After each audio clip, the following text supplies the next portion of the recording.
I was picking up shifts and doing 5 days a week of GP. And on average, probably see about 36 patients a day. So 36 times 5 is a lot of patient contact. And I felt like towards the latter days of the week, I was not being a very nice person, like to my patients, but also to my family and my friends. I didn't want to talk to anyone. I was irritable. I was kind of not the doctor that I wanted to be for my patients because I was just so tired and I just had nothing left to give.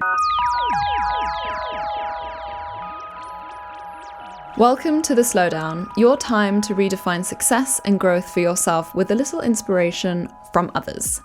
Dr Monika Sharma is a London-based NHS general practitioner and certified level 3 personal trainer with a passion for holistic health and well-being. She shares her highs and lows of life in medicine with over 140,000 followers on Instagram. As a health advocate, Dr. Monika bridges the gap between medical advice and real-world application, making healthcare accessible, relatable, and actionable for her community. Known for her honest take on burnout, boundaries, anxiety, and beauty standards, she's redefining what it means to be a modern doctor. And I can't wait for you to listen to this episode that we recorded at Brazen Studios here in London. Enjoy. Hello, Dr. Monika Sharma. Thank you so much for being here. Thank you for having me. Being a family doctor, a general practitioner, is one of the most important jobs in our societal structure. It's also a very particular career path to choose, especially like within the field of medicine itself. Why did you choose GP? I think in all honesty, if I tell you the reason why initially, it was because I was actually thinking of quitting medicine. And it was at a point where it was just after COVID and I thought to myself that I don't know if this is the right career for me. And then I started kind of doing locum work where it was in a place that was similar to GP, where you would have your patients that come in, you could choose to follow them up, and you started to build a rapport with them. And I thought, actually, I really like this type of medicine. I like seeing the same people time and time again. I like to see that they're getting better, or if they're not getting better, we figure out another way to make them better. And then I thought, well, if this is what GP is like, then I would love to do that.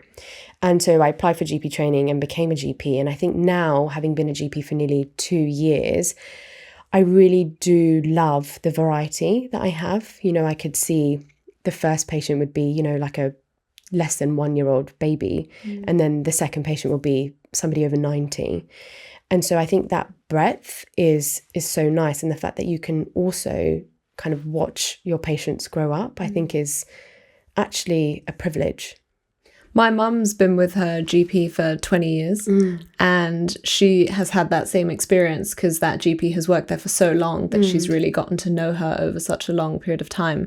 Well, I really want to also kind of go way, way back so that people have some context because I think it's important for people to understand the genesis of things. And so where were you raised, by whom, and what were your earliest kind of understandings of what success and like hard work looked like around you? I was brought up in Essex in my family home, and I actually lived there up until I bought the house I currently am living in. So I was probably there for about 29 years, which is crazy to say that I've been in the same house for 29 years, but I have an older sister and was primarily brought up by my mum and then her father. So my grandfather lived with us up until he passed away. So I was about 26 at that time.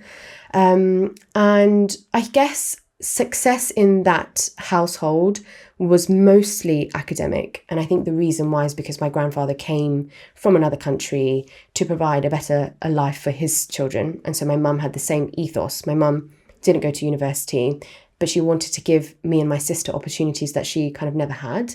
And so I guess success was early on steered in a more academic way than anything else. And both of us went down the traditional route of you go to school and get your A-levels, you go to university, you get a good staple job where you can then provide for your family. And she was also a big believer in kind of both my sister and I standing up for on our own 2 feet. So she wanted us to have a job, which meant that we weren't dependent on anyone else. So yeah, I think growing up, it was definitely more of an academic kind of push to be successful. And we didn't really think about anything else that could be seen as successful, if that makes sense. How did you decide upon medicine, or was that also kind of pushed upon you, or was that something you chose?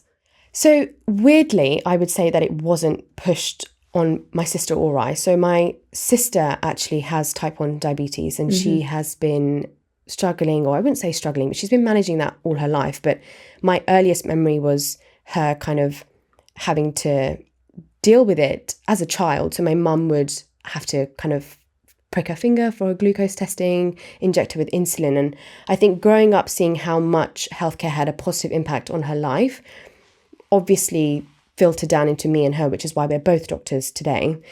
I think when I saw my sister growing up and doing medicine, she's always been my role model. And so I thought, I'd like to be A, like her, but B, also provide that kind of positive role for someone else's sister, let's say, or positive impact.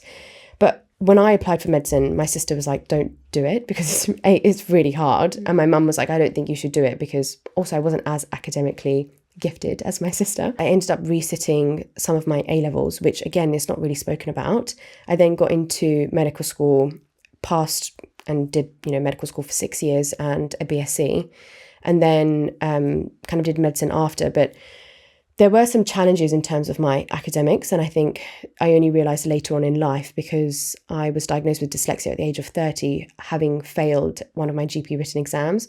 And I think having that diagnosis made all of my kind of learning make sense, because I was like, why am I struggling? And I was always comparing myself to my sister, who seemed to like fly through and do really well, but me not so much. But yeah, it made a lot of things make sense. What year did you actually qualify as a doctor and start working in the field, and what hospital were you at? What were those kind of early years like? Oh God, I'm going to have to do some maths. So I've been a doctor for 8 years. So I want to say 2017.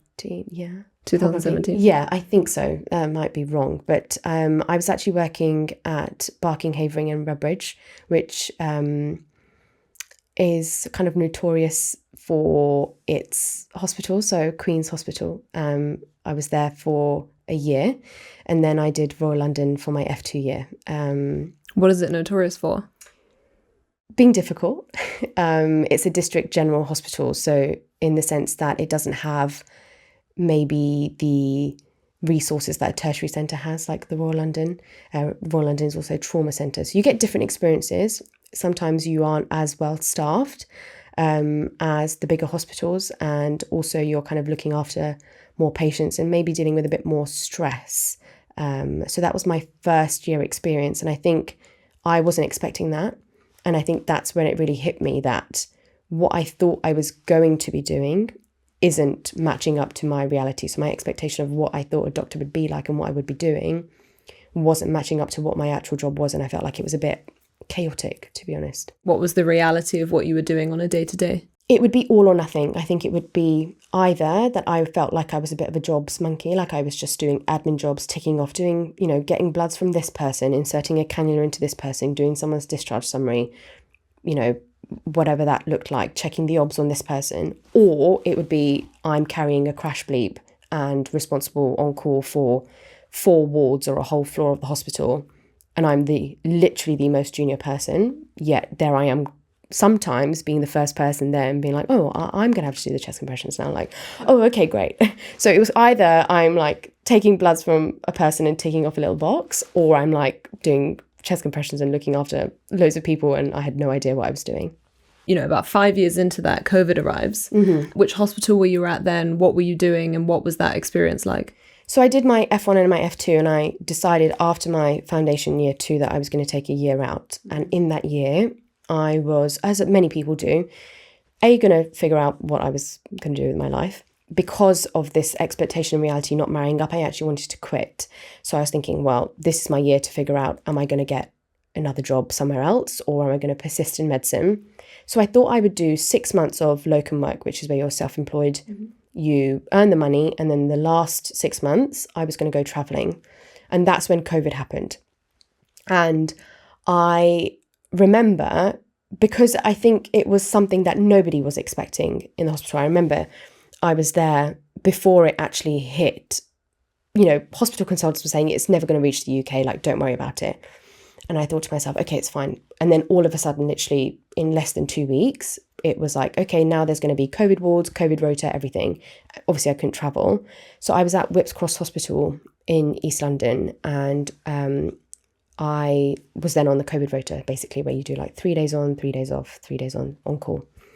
And it was something that hopefully I'll never experience again in my life. It taught me a lot, but it was like a really traumatic time. I think there are things that I have seen that hopefully I'll never see again. I think it's just one of those times where it's weird because I haven't actually spoken about it, but I think it's just trauma. It's like very traumatic thinking back to what it was like. It was a time when nobody knew how it was going to go, and nobody knew what they were doing. And, we were having, I would say, guidelines, but, people were just trying everything in the hospital to, increase the survival rate somehow. But then I think when you're looking at, oxygen cylinders running out, or you look at staff who then contract COVID and then pass away, and it really hits home that actually what you thought was this like invincible, healthcare system, it actually had there was a way that something could penetrate it, I think. And I think, hopefully there will never be, touch wood, a global pandemic again in my lifetime. But yeah, I think it's taught me a lot, but it also took me into a really dark place. And then after that, you continued locuming. Well, you decided firstly to stay in medicine. Was that a conscious decision? Was that a moment that you wrestled with yourself about? After working through COVID, I realised that actually the main reason why I even went to medical school in the first place was to help people. And I think obviously in COVID, you tried to do that. And I think it just amplified that emotion of wanting to help. And I think that honestly was a big driver into why I stayed in medicine. And presently you're very vocal about this, is that you are are you still locuming, or is it part-timing? Yeah, or is locuming. It kind of both? Yeah, yes. So locuming is the term where you can pick up the shifts that you sort of want across. And I think there is a perception of being a quote unquote good doctor is making medicine this full-time, all-consuming job, that more hours equal better doctor, that it means sacrificing personal time and relationships. I think maybe even books like This Is Going to Hurt by Adam Kay kind of increase this impression that NHS doctors are people who basically don't sleep and completely give themselves over to the work. But you yourself say, which is one of the reasons why I really wanted to have you on, is doing more meant I was actually giving less. Yeah. And so I wanted to know about what your thoughts are on what actually makes a good doctor, and how important it is that you locum and that you do go part-time for you. I did the 6 years where I was full-time. I've been on, rotas where I worked on-call shifts, weekends, nights, and sacrificed, as I think all resident doctors do, they sacrifice an aspect of their life, whether it's someone's wedding that you miss, or a birthday, or, time with your family. And I think I realised that when I became a GP and I became a fully qualified GP, I had this opportunity it was my choice to come off of a rota. And I'd never had that before. I never felt like I had a choice that I could go less than full time. I never thought that I would have autonomy over my own time in terms of work. And I was 30, which is crazy to say that at the age of 30, I basically felt like someone else was governing when I work. And so I took the opportunity to try it and see. And so, yes, now I'm a locum GP in the sense that I pick and choose when I work, and there is flexibility, but I choose to work at the same practices. So I still get that continuity of care. And I think over time, what I realised, especially at the beginning, I was picking up shifts and doing 5 days a week of GP. And on average, probably see about 36 patients a day. So 36 times 5 is a lot of patient contact. And I felt like towards the latter days of the week, I was not being a very nice person, like to my patients, but also to my family and my friends. I didn't want to talk to anyone. I was irritable. I was kind of not the doctor that I wanted to be for my patients, because I was just so tired and I just had nothing left to give. And I felt like I was giving and listening and taking in so much of what patients were saying. But towards the end, I was kind of just a bit like, yeah, okay. And I just wasn't empathetic. And I was like, that's not me. Like, that's not the doctor I want to be. I don't want to be that person who someone comes in to a GP appointment already. That's a really brave decision in my eyes, because they're going to have to be vulnerable for whatever problem that they have. And it's like you're opening up to essentially a stranger. And I think that takes a lot of courage. But if I'm not going to make that encounter a positive encounter, it's probably not going to affect them positively, but also for my own mental health, because then I'll go back home and think I could have been a bit nicer. So then I thought, well, I think I need to scale it back. And I started scaling it back into doing less clinics a week, and felt like actually I found a balance between having a life outside of my job, but also being the doctor that I wanted, my friends or my family to see. Like I wouldn't want my friends or my family to go to an appointment and feel like they weren't heard. And I didn't want that experience for any of my patients. I love that as a way of thinking about it. Like if my partner was to go see a GP, I'd want them to have the experience that they're having with me to be the same. If I went to go and see a GP, I would want my GP to be happy. It sounds really weird because you want someone that you've probably never met, or, that has no kind of day-to-day interaction in your life, but I want them to be happy. I want them to be fulfilled. I want them to prioritize their own health, because actually, if they prioritize their own health, then I'm actually going to believe what they're saying. They're doing a good job, right? I want to emulate your advice because it's working for you. Exactly. So I think that's what I try and say to myself. But I think there's this outdated stereotype where a good doctor is someone who breaks their back, bends over backwards, chains themselves to their desks and works into the ground, and that's like a good doctor. When actually I think the narrative needs to change, and I think doctors need to prioritize their own health, and I think that would make them a better doctor. It's controversial, but that's what Is that something that NHS promotes as well? Like, do they talk about that to their employees around supporting your own mental health and health in general, and kind of coming to work feeling healthy? I wouldn't say it's widely promoted. I think at the beginning, when I started in my resident doctor training, I don't think it was spoken about. I think towards the tail end, it probably is being spoken about, especially after COVID, because I think now that they were also giving counselling for healthcare professionals.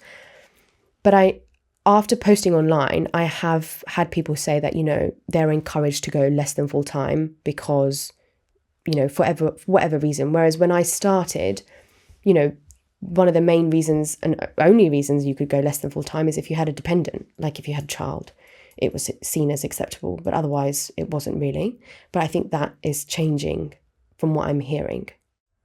Yeah, it's really interesting. You mentioned there your profile online, over 140,000 people listening to what you say. And I think when people show something that isn't exactly what is expected, it can leave you open to criticism and wild speculation and comments. And, you've had someone accuse you at one point of not being a real doctor. How do comments like that affect you? And why do you keep choosing to show up and share online in the way you do? I would be lying if I said that it didn't affect me. I think, when you go into a job like medicine, you are a people pleaser in a way, because you're there to make people feel good.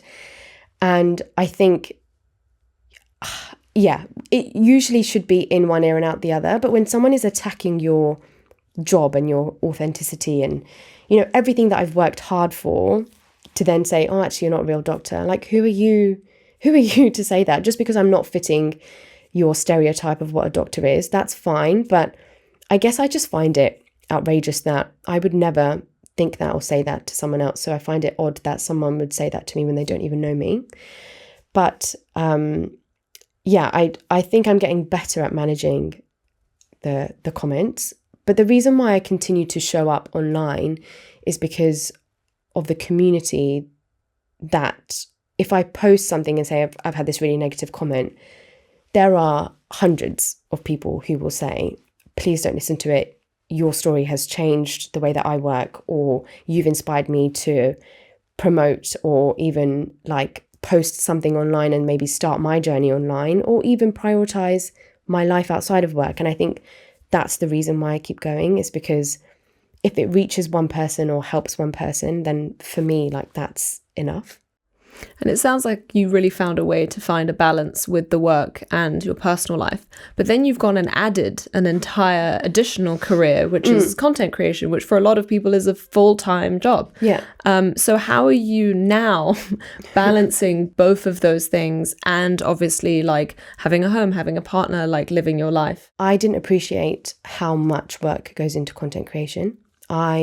Honestly, when people said it was a full-time job, I was like, oh, I don't see it. And now that I'm in it, I absolutely commend the people that do it, because it is really so tough. I think if you wanted a nice answer that I kind of wake up in the day and I plan my day and I, have a really schedule block when you're going to do content. It's chaos in my mind, honestly. I sometimes forget lots of things because it's just a lot that I'm juggling. But I enjoy the chaos. Like, I enjoy, it's not the hustle, but I just enjoy that I'm able to be chaotic. It sounds so weird. And I did a post recently about how it's a blessing to be tired in the pursuit of like a challenge of your own choosing. And 100%. I honestly resonated with that, because it's like good tired. Yeah, because how privileged am I that I'm living the life that I once dreamt of? And yes, I'm tired, but and I said it's like a love letter to a past version of me that wished I could have a life that I have now. And I'm so grateful that, the content side has allowed me to scale back on the GP side, but still also keep my toes in that, because that's also what I love. So yeah, I mean, what a privilege it is to pursue my passion. But if it's, in all honesty, it's chaos, but I really, really enjoy it. And do you have sort of 3 tips that have really worked for you in terms of ways that you find space to slow down in your day-to-day? For me, I think the first thing would be a consistent morning routine. And it doesn't have to be like 10 steps. It doesn't even have to be 5 steps, but it's just one thing that you do for yourself in the morning. I think the things in the morning that have really worked for me is not looking at my phone, because as you said, the other side of my job is content. And so being online makes you feel like you have to be online all the time. And I remember I got into a cycle of waking up, looking at my phone, looking at social media. And then what would happen is I would find a negative comment, and then that would put me in a spiral. And then I'd start off my morning with someone accusing me that I'm not a doctor, and then I'd spiral. So then I've now stopped looking at my phone, and I just go out for a walk. It could be 10 minutes, it could be 5 minutes, it could be 20 minutes. And it's just that peace and quiet time. And I feel like I've done something for myself before my day's even started. I think in terms of during the day, and when you get that kind of anxiety or that struggle that builds up, that's what I've worked on whilst being a GP. I think you'll see different people walking in and out of your clinic on a daily basis, and everyone has different personalities. And I think as a GP, it's important to not react if someone says something and you take it negatively. So I always count down to 5 if I'm in a heated situation, because people aren't going to be happy with the service that they're having, because, for some reason the service isn't functioning. But I always count down from 5 just to make sure that I don't say something, because sometimes I do have a temper that's at the tip of my nose, I like to say sometimes. So yeah, counting down to 5 and just breathing and understanding that their frustration is probably not a direct projection of you and what you're doing. It's just a general system error. Sometimes I look at it as I'm looking at myself from the corner of the room and just trying to be like, do you know what, Mon? It's not you. It's not them either. It's just a situation. And then not reacting to it straight away, because I know I'll say something that I'll regret later. And if there was a third, I think obviously you're so into exercise, you also have a training in that. Is that something that you use to kind of process your day and slow down? Absolutely. I think putting my phone on do not disturb and, working out for 15-30 minutes a day for me is and always has been a staple for the last 8 years now. That and doing a brain dump at night, where if I've had a really challenging clinic and I know that I'm going to probably wake up at 3 a.m. thinking about a patient because I couldn't figure out what was going on, I just write it down, get it out, and hope that that's enough for me not to wake up at 3 a.m. in the morning. I really resonate with the first point, because I find that as soon as I wake up, if I check my phone, I'm in work. Yeah. It's I just get sucked in to whatever the drama of the day is. And it's to your point that, that drama will be there waiting for you whenever you decide to dial in. That comment will be there, things are out of your control. And so it's just a case of when you decide to engage with that. Yeah. And in our kind of overwork culture, like I don't have to engage at 7 a.m. I can engage at 9 a.m. That's perfectly reasonable. Business hours only, please. Exactly. For all your dramas. I wanted to talk a bit more about women's gynecological issues and the NHS, and how set up do you think the NHS is to support women's gynae issues? Because I think there's a lot of research that has gone in to say that it's incredibly underfunded in terms of the research of that. There's a lot of anecdotal evidence from even my female friends around underdiagnosed endometriosis and the process of women being believed and then actually trusted for that. What's been your experience of sort of women's gynecological issues? I think as a female GP, I think I have seen that people's experiences are very different. And I think it will be dependent on who you see. I think there is a lot online where people are sharing anecdotal kind of stories about how they have have had challenges within the NHS. And it's really difficult to see because I feel like as a system, we are failing women in a way. I think the fact that it takes, on average 10 years for a female to get a diagnosis of something like endometriosis, which is life-changing in terms of not just being a gynecological issue, because it can affect multi-system in the body. For someone to wait 10 years, for me, it like breaks my heart a little bit, because how much suffering does a woman need to do until they get a diagnosis and get some help? And I think as a woman, if you take, being a doctor out of it, we are expected to go through monthly pain and just carry on and, grit your teeth. And it's like, it's fine for women to be in pain. But actually now, I think what's happening is, and what I'm seeing is that the narrative is changing in that it's not okay. People are raising their voice. And I think it's good in a way, because sometimes if you don't scream and shout, then nothing will change. And I wish it was better. I really do. Do you track your cycle? Do you use any apps or things to track your cycle? Yeah, I do. And I, in all honesty, was late in doing that. I think I was 30 when I started tracking my cycle. I didn't really track it before. And I think it was naive of me, because I thought, well, if I bled like every month, then I'm fine. But there's so much more to your period than just the bleeding. And I'm only now, in the last 3 to 4 years, realizing how much I've like missed out on in terms of tracking all the other aspects of the cycle, and how I could have changed, previous experiences. So yeah, I track it now religiously. I log my symptoms, but not just for the bleeding part, but for all the other bits. Do you use an app or any other? Yeah, I use an app. Which app do you use? Stardust. Oh, cute. Have you? I use Clue. Okay. The reason why I say I use Stardust, I don't know about Clue, but I get my partner he can like view my cycle, so he has the app on his phone. Clue has Clue Connect. Okay, maybe I'll have a look. Have a look at Clue. Yeah. Well, as part of this podcast, we do a 75% discount for Clue, because they're one of my sponsors. Fab. Okay, great. And we because I've been talking a lot about this around cycle syncing and the concept of maybe working with your cycle, knowing that you're much more creative and productive in a certain phase, versus being more compassionate and understanding of yourself, and when you have low mood and stuff. Have you found that you've ever tried to like work with your cycle in that way? Yeah, I think there are symptoms that pop up regularly in my cycle. And I think only having tracked it now, in hindsight, I'm thinking that would have been so helpful all those years. But in terms of like my energy levels, acne, bloating, so much libido, there's so many things that you can experience as a woman that you can use to your advantage. It's essentially like using your period as your superpower. This season of The Slowdown is brought to you by Clue, the period and cycle tracking app that goes deeper than dates on a calendar. I talk a lot on this podcast about somatic wisdom and tuning into the signals from your body, and that really starts with understanding your cycle better.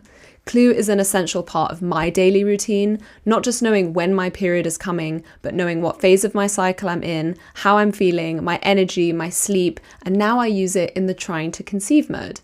If you've ever felt like your body was trying to tell you something but you weren't quite sure what, this is where Clue comes in. It's science-backed, inclusive, and totally ad-free, so that you can reclaim your rhythm one insight at a time.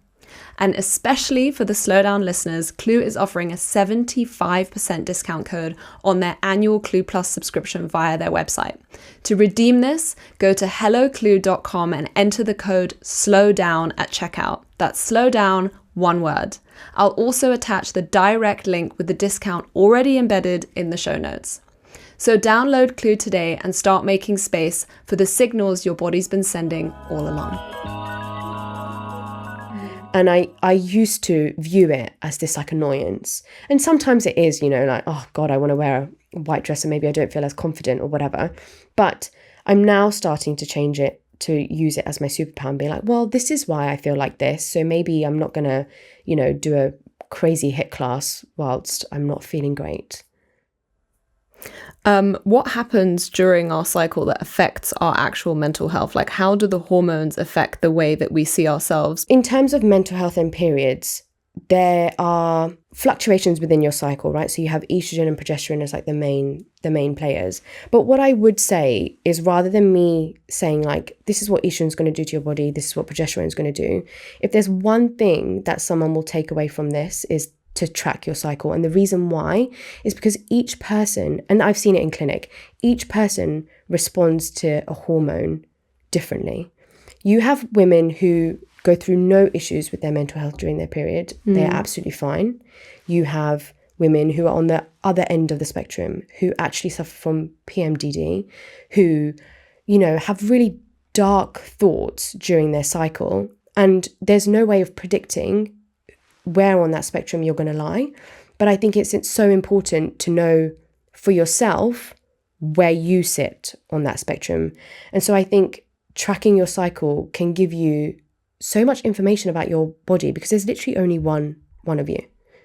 So I would say, yes, your hormones are going to fluctuate, but I think it's about knowing how those fluctuations affect you as a person. And I think if you are struggling with your mental health during your cycle, one of the things I would say is to definitely go and see a healthcare provider, because there are things that we can do to help you. Mm-hmm. And why do you think it's important for like men to also hear about this conversation? I was actually, oddly that you say this, I was actually researching it because I was going to do a post on periods tonight, but it was about my own kind of challenges that I've had coming from a South Asian background in terms of periods. And I was brought up in quite a conservative and religious household where we didn't really talk about periods. Mm-hmm. So tracking your periods wasn't a thing, but we didn't even use the word like period in the house. I didn't know that I was going to have my period until I had my period. So I was like, oh my God, what is this? And my mum was like, oh, this happens. Like, you just bleed every month. But also when you were on your period in kind of my background, it was seen as like dirty and impure.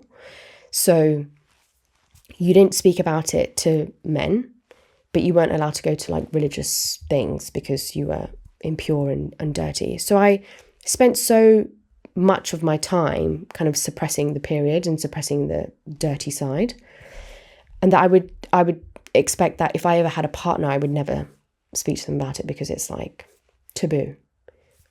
Now, obviously, being a GP, being a female, and being in this current stage of my life, I talk to my partner about it all the time. I talk about periods most days.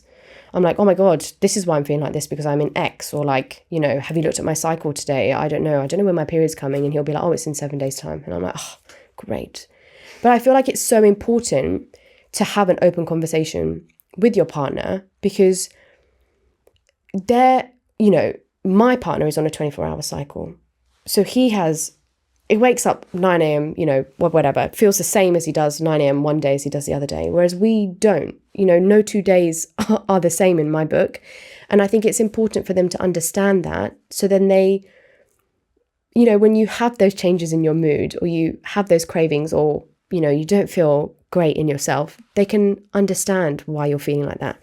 So I think it's really important to open up the conversation around the whole cycle. And seeing as he can see when yours is coming, is there anything that he does preemptively in ways that you find supportive? Snacks. Fantastic. And just like extra affection when I need it, It's just those little things that I think signal to me that you're listening. But yeah, the app tells him to bring me snacks, and it really works. Do you actually recommend people in clinic to use any new technologies around this? Like, do you recommend apps? Do you say, hey, rather than writing this down on paper, there are some apps that you should try? And I think one of the conversations that I really honor is, when a young girl comes and they've just started their period. And the reason why is because I feel like I give them the advice that I wish I had, where I kind of empower them and say, do you know what? Yes, this is going to happen. And yes, you're going to feel different and your body's going to change. But the best thing that you can do is to track your periods and understand your body. And I think that's a really privileged conversation to have. And I wish I had that when I was younger. But yeah, I do recommend apps because everything's on the phone now. And I think people really value that than maybe writing it, on paper in a diary. And it's easy for you to then go back to, See, 3 months ago. Yeah, exactly. I was feeling the same way, and it's actually been persistent for 6 months or whatever. And I think it's also important to stress that on apps like Clue, you can shift into something like trying to conceive. So shift into the I'm actually trying to conceive mode, and that's when the tracking becomes super important, because you can actually start logging how many months has it been of trying, and then seek help if you need it and things like that. A big part of this podcast is obviously our relationships and to the word success, and redefining that, and in our growth at all costs capitalist landscape. What does success look like for you now, and how has your definition of it changed? I think now it has evolved. I think when I used to define success as kind of academic success, where you pass everything, you go through the traditional route, you become a doctor, great. But I would actually say that all my failures have defined my success. And I know it sounds really weird because they're actually opposite words, but I think my success now in all aspects of life, so that whether that's professionally, personally, wouldn't have been the same if I hadn't had the failures that I had. So I'm actually really grateful for them, because I think they've taught me a lot about my character. They've made me more resilient, but I think it's also allowed me to create a community where I can say that it's okay to fail. So yeah, I would say success has been defined by my failures. I think it's the feeling of being content. And, it's not kind of one avenue of my life. It's just feeling content within my life. And I think that would be it. It's just feeling content within myself. I like the word content over the word happy, because I think happy is a transient feeling it's very American, this Western idea of be happy all the time, and one should always strive to be happy, and you're not making me happy right now, so I should give up and leave and do all these things. And actually the feeling of content is one that's much deeper. Yeah. Is there anybody's life that you see and look at and really admire? And if so, why? What a tough question. The only person I can think of is my mum. And I think the reason why is because she has had a lot of hardship. And I think being able to raise my sister and I, which probably at times was a complete nightmare, but being able to do that and have the relationship that we have now is something that I would aspire to have with my children if I had children. So I think I don't know how she's done it, but I think that's what I would aspire to be like. What's the relationship you have with your mum? Oh my God, we're best friends. We talk every day. The relationship now is so open. This morning I was talking to her and my sister about like periods, tampons, sex. I would never have spoken to my mum about that 10 years ago. And we were having an open conversation. And I was thinking to myself, wow, like this is great. And I think she has insight, and she even said herself that it's crazy because I didn't ever think I would have this conversation with you, but here I am. So I think it's amazing. But what she's been through and how she's become the person that she has become is something that I would like to emulate. Yeah, my mum said something poignant a few years ago where she was like, I hope you have a daughter so that you can have the friendship that I have with you. How lovely. So sweet. Yeah. And it's so nice because I don't know, I think I never thought I would get to that stage. And I never thought that my mum would see me as like a friend. But it's so nice. And it's on the friendship point, I was raised by my mother being like, I'm your parent, not your friend. Yes. Right. This was like a real staple of the sort of disciplinary like parent relationship that we had. And of course, there was an entire puberty period where we were very much not friends, and it's interesting how we evolve and we go through different phases of our lives. And now in my like mid-30s and trying to have a family of my own, I'm like, this woman's superwoman, like how does she do all these things? You go from like secret boyfriends, I'm not telling you where I'm going, to this is everything about my life and I want you to know, and oh mum, I have a headache, what do I do? Like even as a doctor, I'll call my mum and be like, what do I do? And it's so nice to have that evolution in your relationship. 100%. Well, my final question, which I ask everybody, is if I had to watch one film or read one book or see one piece of culture that would help me understand you better, what would it be and why would you pick that? Oh, I would probably say Severance. And the reason why is because I sometimes have like an innie and I sometimes feel like I have two people living inside of me. That sounds so wrong, but I feel like I have two halves. I feel like I have my innie, which is like my GP serious. I am a serious person, I promise, but like a serious professional. And then I have my outie, who is this like creative, loves traveling, loves life, loves everything else that's outside of work. So I would probably say Severance, but without the morbid undertone.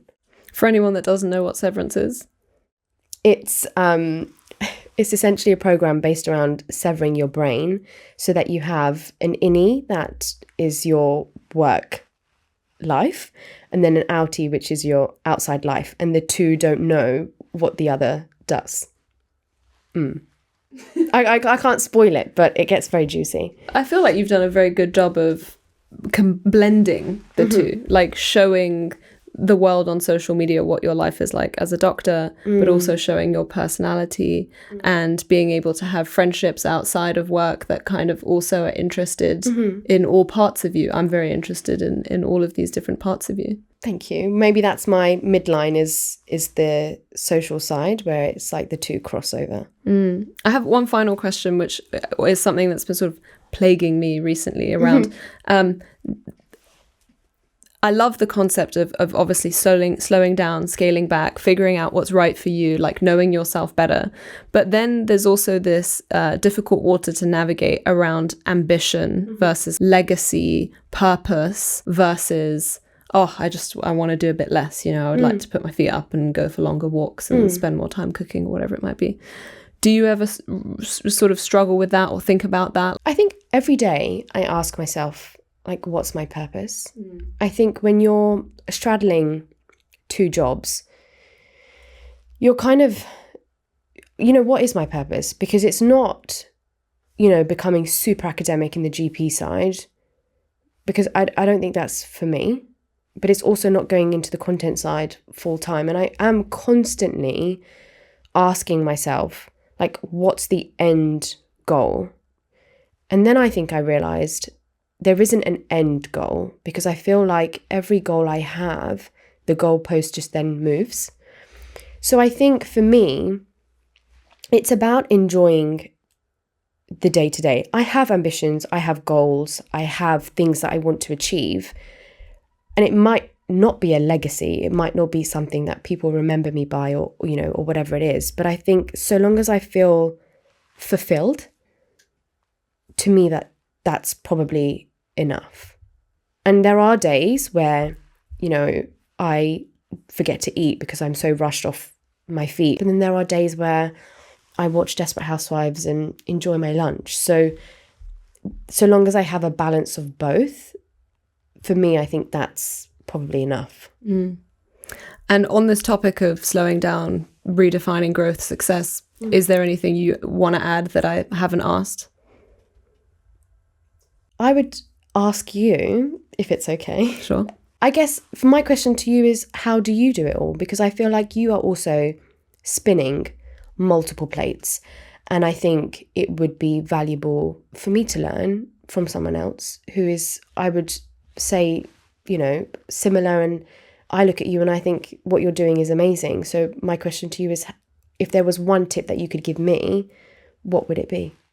I mean, there's so many possible answers and layers to that question. I definitely don't have one single tip. I had Tamu Thomas on this podcast, and she said, you know, effort precipitates ease. There's also this, you can't just like suddenly slow down, right? Yeah. You can't suddenly just work loads less. You have to earn a living and live in this world. And I think this idea of effort precipitates ease, which is, you know, if I want to start a podcast, that's going to have a serious lift at the beginning, but then it might get easier as the thing grows. And if it is successful, like, it might be easier to book somebody and just send them a text, or maybe there'll be some sponsorship and I'll be able to pay people to help me do it, right? So I think knowing that if you do have a goal, there will be a certain amount of upfront effort required, but having an idea of what the goal is, and like knowing when you've achieved it, knowing when you've had enough, and knowing when enough is, I think in our culture of like just keeps getting bigger. And but you know, you got 100,000 followers, now you want 500,000 followers, then you want 1 million followers, versus going, what was my original goal of this? Like, I want to support at least 50,000 people. Great, I've done that. Like, I don't have to keep scaling at this level. I don't have to compare with other people. This comparison thing is like not needed if you set your own parameters.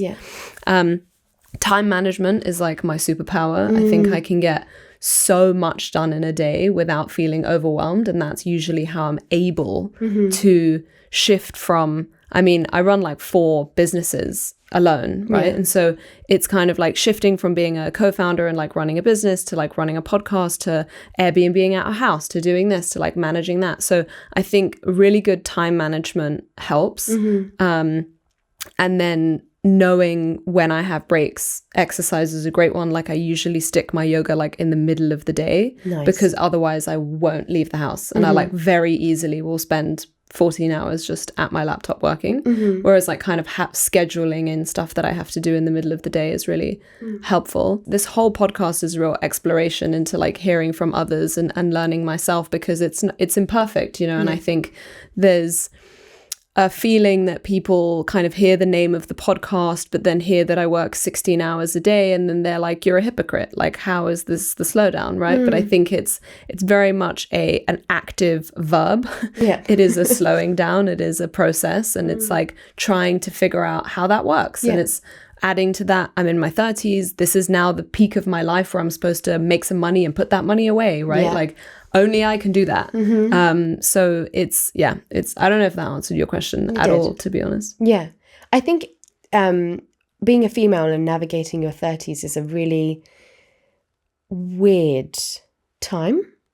Really weird. It's just a feeling that I've not had before. I guess because I've not been in my 30s before, but I just feel like when you look at your friends who you've kind of grown up with, everybody's doing something completely different, which I think means that I'm taking it as there's no right answer.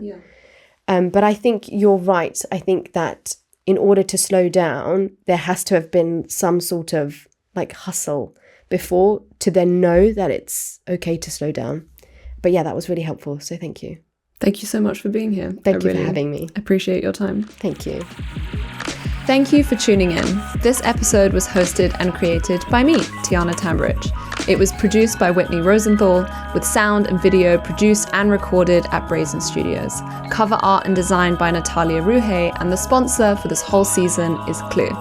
Please subscribe to The Slowdown to be notified of upcoming episodes, tell a friend, and leave a review, because it really helps a podcast like this get out there into the world. And remember, we're all heading to the same destination, and there is no prize for getting there early, so we might as well slow down.